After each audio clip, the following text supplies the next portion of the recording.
અમદાવાદમાં ફરી એક વખત ઉડ્યા ટ્રાફિક નિયમોના ધજાગરા।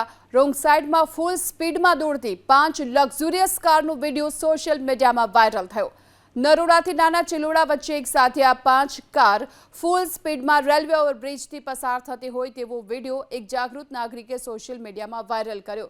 આ જ 5 કાર આગળ ટોલ નાકા પરથી પણ રોંગ સાઈડમાંથી પસાર થઈ। ધોળા દિવસે બનેલી આ પ્રકારની ઘટના ટ્રાફિક પોલીસની કામગીરી પર સવાલ ઉઠાવી રહી છે।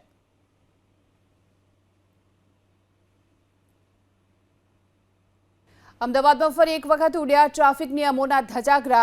રોંગ સાઈડમાં ફૂલ સ્પીડમાં દોડતી 5 લક્ઝુરિયસ કારનો વિડીયો સોશિયલ મીડિયામાં વાયરલ થયો। નરોડાથી નાના ચિલોડા વચ્ચે એક સાથે આ 5 કાર ફૂલ સ્પીડમાં રેલવે ઓવરબ્રિજથી પસાર થતી હોય તેવો વિડીયો એક જાગૃત નાગરિકે સોશિયલ મીડિયામાં વાયરલ કર્યો। આ જ 5 કાર આગળ ટોલ નાકા પરથી પણ રોંગ સાઈડમાંથી પસાર થઈ। ધોળા દિવસે બનેલી આ પ્રકારની ઘટના ટ્રાફિક પોલીસની કામગીરી પર સવાલ ઉઠાવી રહી છે।